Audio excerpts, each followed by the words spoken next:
Good morning. So, we are on the very last week of the Every Bit Counts Challenge. Sorry, I have to say that like really slow. For some reason, I can't say that word. And so the first week I did pretty good. The second week I was sick, so I didn't do anything. The third week I did a few things, but not as much as I wanted to. I think I was still kind of recovering. This week, I think I totally slid it into home base. So, I got quite a bit done. The only thing I didn't do was remember to put my memory card back in my camera, so none of it saved.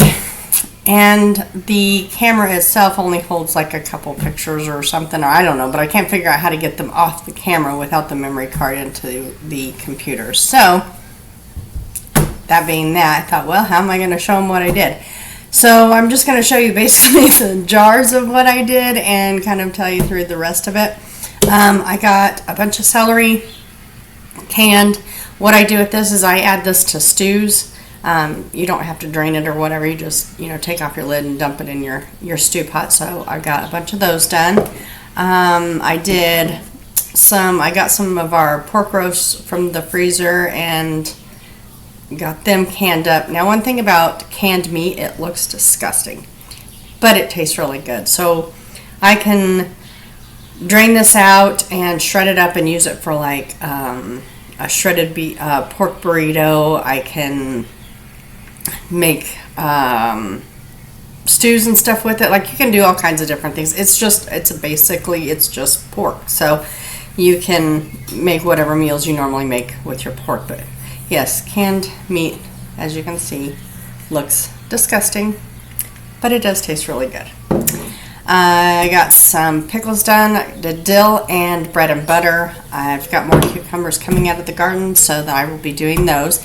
And then I went to the market, and they had one of those buggies, like a clearance buggy, and they had the white beans that were normally $5.99 on sale, the bags of them for $1. So I got a whole bunch of those and brought them home and repackaged them. I used my food saver to suck the air out of the jars, so all of these jars are sealed. So I got that done. I think I ended up with 8 jars of that. And then I did a bunch of freezer meals, and I've done a video on these before, like how I do the freezer meals. Instead of like spending just a whole day cooking and making like tons of different meals and putting them in the freezer, the way I do it is, right now we cook for 3 to 4 people, and whenever I'm cooking, I'll just make like enough as if I'm feeding 10 to 12 people. So I did enchiladas. That was one night that I did those. So I'll take the pan that I'm making the enchiladas for us, make that, and then I take separate pans and make the freezer meals. So I just make a huge batch of it. I do this a couple different ways. So the one that we're going to eat for dinner is the only one that goes in the oven. But I get these aluminum pans, and I'll make my enchiladas in there. Now the lids, I don't really use those because, well, they're plastic. So I will take this pan and I will wrap it in foil and then write on it what it is and put that in the freezer. And then whenever we're ready for it, then I'll put it in the oven. So it doesn't go in the oven prior to being frozen. It goes in the oven afterwards. Another method that I use, I get these off of Amazon, but it's a whole bunch of them. But these are like little bitty ones, so they're like single serve. So I can warm them up for lunch, or if we all want something different or we're all hungry at different times.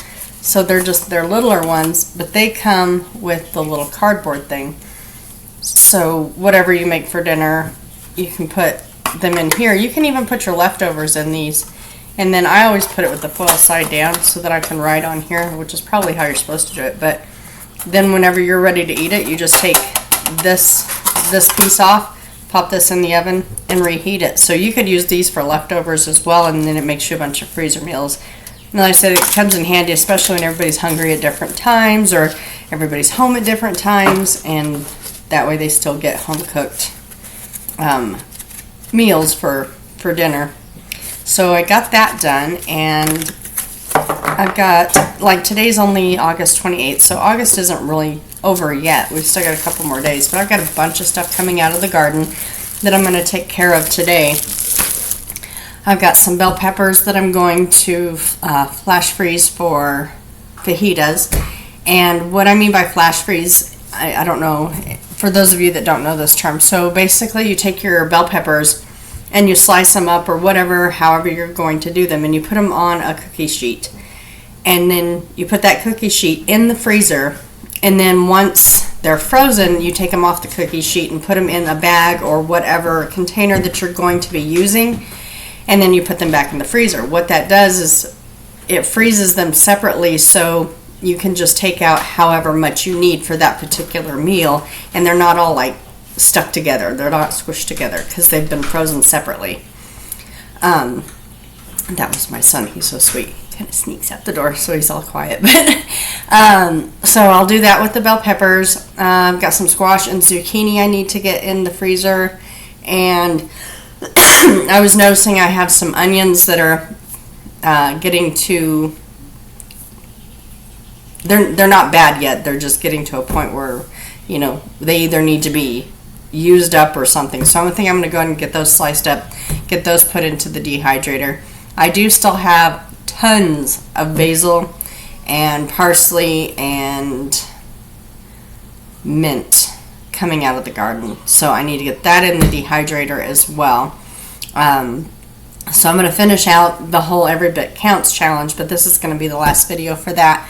So I'll still be doing that for the next few days, just so that I can get that taken care of. But even though the Every Bit Counts challenge will be over, I'm still going to continue processing things. I've really enjoyed watching everybody's videos on what all they're doing and how they're doing it. Some people, it blows me away how you guys even find the time to do what you do. I know some of them, they do this stuff full time and don't have jobs outside of the house.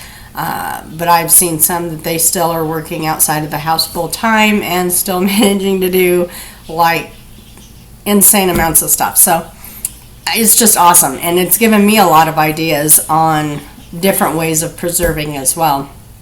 So I've just kind of like been going, and I'm gonna keep going. I've still got a lot of stuff coming out of the garden. I do have some areas of my garden that with this weather change, so last week it was really cold, and I'm like, no, the weather can't change yet, it's not time.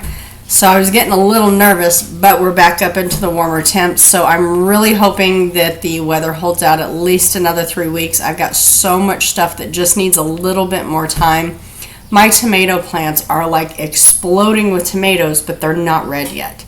Some are green, some of them are like starting to turn red. So we have not really processed a whole lot of tomatoes this year because we haven't really had them red yet, but my tomato plants are just like exploding. So worst case scenario, I'll pick them all green and ripen them in the house, and then, you know, get them into jars, get them pressure canned, because we use tomatoes for, well, a lot of things. We make our own salsa, we do our own pasta sauce, things like that. I used to can my salsa, my pasta sauce, my stewed tomatoes. Like, I had a whole variety of different things I did with the tomatoes.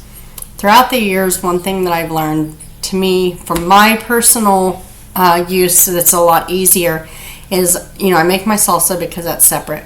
But all the other tomatoes, I will just can the tomatoes, and then I just make the sauce as I go. Or if I just need the tomatoes for a certain dish, I'm not making like a pasta sauce, then I already have them. But just canning the tomatoes by themselves, or with seasonings, you know, I've done the Italian or whatever, just to have them like a flavored stewed tomato. To me, it just makes it more universal. I can use it for a variety of things instead of saying, okay, well, all we've got left is pasta sauce. We don't have any more stewed tomatoes left. So that's how I've started doing it. So like I said, we do the process for our salsa, and then I just can everything else. But I've got tons of tomatoes, hoping the weather will hold out. But anyway, that's where I've been, or what I've done for the last week of the Every Bit Counts Challenge, and I have truly enjoyed everybody else's videos. And for those of you that didn't do it, maybe, next time you can do it, or, you can do this a different way. Like, let's say you don't have gardens. You could take the Every Bit Counts Challenge and just do it as, okay, for this week, this is what I stocked up on. Like I did with the beans. I went to the grocery store and found a bunch of white beans on sale. So that was one of the things I did, because every bit counts. And so if you don't have gardens, or you don't process your own chickens or anything like that, take the Every Bit Counts Challenge as a time that you could buy 5 extra cans of something that week when you go to the grocery store. So you have your normal grocery list. We'll add 5 cans of something, like 5 cans of beans, or 5 cans of corn, or whatever, and to add to your pile. So you can do this a variety of ways. You can still do freezer meals. It doesn't necessarily have to be canning and dehydrating, and you don't have to have your own gardens. You can do it as, just ways to build up your food security. So anyway, thank you all for watching my video, and thank you for all of the support that I've gotten. Don't forget to like, share, and subscribe, and I will catch you on the next video. Have a great day.